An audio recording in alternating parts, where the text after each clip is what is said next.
Hey everybody, welcome to the channel, or welcome back if this is not your first time.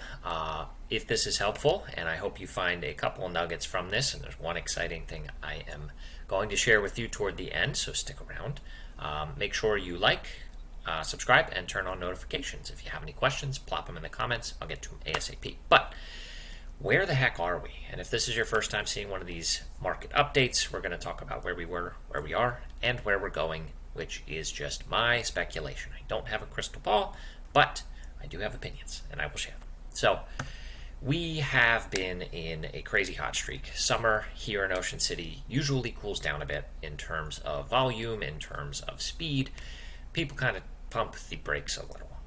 And that has happened again, but I think that has happened for more than one reason.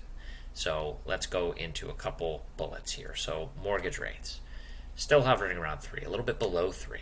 They've trended down a little more than I would have expected, and I don't think that is going to change. I don't think it's going to keep going down, but we have a big Fed meeting coming up in September that I'll touch on in a little bit that will be a very big determinant as to where these mortgage rates go. For inventory, we're still slowly creeping up, right? Very, very slowly.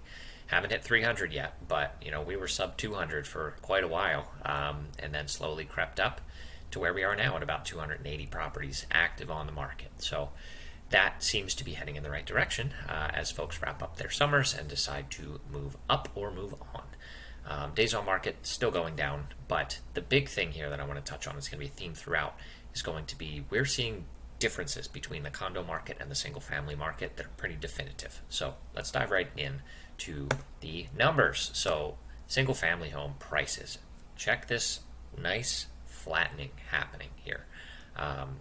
Things were steadily rising, right, for almost the better part of a year, coming up on a year and a half. The last couple months, things have evened out. And I believe that is twofold. Number one, prices have just become relatively untenable for so many people that the demand has slumped off. And that's caused us to achieve relative balance. So I would expect this to be our leveling out point. But the next few months will tell the tale if that remains true.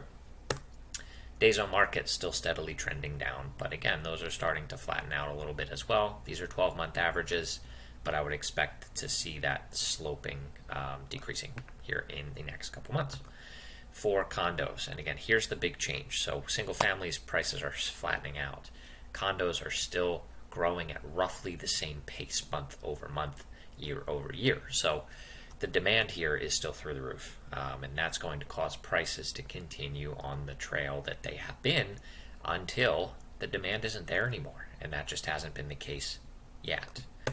And this is reflected in days on market too, right? So everything's getting scooped up. I have to keep adjusting the axis on the left. So we're now down below 45 days for a 12-month average, but in reality, we're in the mid-30s just for the month of August alone. So the good ones are still getting scooped up, whether that's perfect condition, great location, some combination, or it's just well priced. So if you're looking for a condo, it's going to be a little tougher. Single families, again, they're going to be more pricey, but things are leveling out there. So the big question on everybody's mind is, where the heck are we going? And again, I don't have a crystal ball, but mortgage rates. Fed has a big meeting that I mentioned earlier in mid to late September. I believe it's September 22nd. I could be wrong. They're going to talk about their monetary easing policy, and I'm not going to go into all the jargon for you, but what you need to know is they've been buying a buttload of bonds. And if they decide to keep doing that, that's what's keeping mortgage rates low. They will stay low. If they decide to ease back off that or change their plan, the rates will rise accordingly. So that will be a big decision point for where they go. Inventory, I would expect that they still slightly tick up. I wouldn't expect a big jump, but either a slight tick up or they might flatten back out as people become active again in the fall. And prices, again, single-family homes seem to be flattening out. I wouldn't expect a big change in either direction. They should hover for a couple months while people feel out the market, both sellers and buyers. And then condo prices are still likely to keep creeping up. That hasn't stopped. That still seems to be very, very strong demand-wise, and it will keep doing that until the market speaks. And days on market, probably not going to go too much lower, but that's the likely direction versus up. If you have any questions, make sure you reach out to me directly. Here's my info. But I appreciate you coming by. See you on the next video.